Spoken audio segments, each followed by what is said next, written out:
নমস্কার, আমি ব্রততী রান্নাঘরে আপনাদের সবাইকে স্বাগত। আজ আমি গ্রাম বাংলার দেশি ওলের ডাঁটার একটা নিরামিষ রান্না করে আপনাদের সবাইকে দেখাবো। আপনারা এই রান্নাটা দেখে অবশ্যই একবার ট্রাই করবেন, আর যদি ভালো লাগে আমার চ্যানেলটাকে সাবস্ক্রাইব করবেন, লাইক করবেন এন্ড শেয়ার করবেন। প্রথমেই আমি এই ওলের ডাঁটাগুলো একটু ছোট ছোট করে টুকরো করে কেটে নেব। আমার ওলের ডাঁটাগুলো ছোট ছোট করে টুকরো করে আমি কেটে রেখেছি।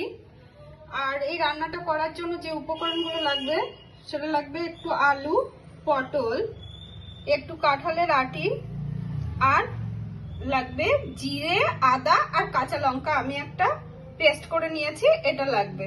চলো দেখে নেওয়া যাক তাহলে কিভাবে এটা বানাই। এই রান্নাটা করার জন্য আমি প্রথমেই ওলের ডাঁটাগুলো একটু সিদ্ধ করে নেব। সামান্য একটু সিদ্ধ করে নিলেই হবে, খুব বেশি সিদ্ধ করার দরকার নেই। আমার ওলের ডাঁটাগুলো সিদ্ধ করা হয়ে গেছে, আমি এবার জল ঝরিয়ে নিয়ে রেখে দিয়েছি। এবার একটা কড়াইতে একটু তেল গরম করে আমি আলু আর পটলটা ভেজে নেব।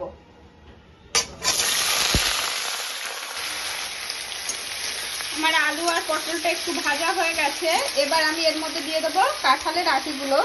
এগুলো দিয়েও একটু নেড়ে ভেজে নেব।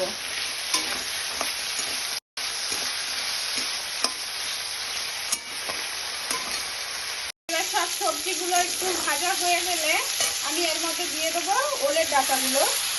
ওলের ডাঁটাগুলো দিয়েও একটু নেড়ে তারপর আমি দিয়ে দেবো এর মধ্যে সামান্য পরিমাণে জল।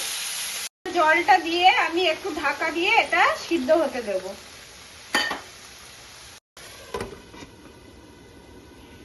আমার সমস্ত সবজি সিদ্ধ হয়ে গেছে, এবার আমি একটা পাত্রে নামিয়ে নেব। কড়াইতে আবার একটু তেল গরম করে এর মধ্যে দিয়ে দেবো একটু ফোড়ন, 5 ফোড়ন আর শুকনো লঙ্কা আর তেজপাতা। ফোড়নটা থেকে একটু গন্ধ বার হলেই আমি এর মধ্যে দিয়ে দেবো আদা, জিরে আর কাঁচা লঙ্কা যে পেস্ট করে রেখেছিলাম সেটা দিয়ে দেবো। এটা দিয়ে এবার একটু কষিয়ে নেব আমি। মশলাটা কষানো হয়ে গেছে, এবার আমি সবজিগুলো যেগুলো সিদ্ধ করে রেখেছিলাম সেই সবজিগুলো সব এর মধ্যে দিয়ে দেবো।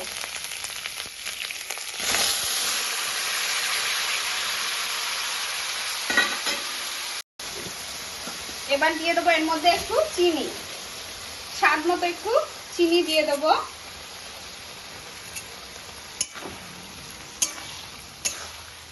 তারপর এটা নেমে আবার কিছুক্ষণের জন্য রান্না হতে দেব। আমার রান্নাটা হয়ে গেছে, এবার আমি একটা পাত্রে নামিয়ে নেব।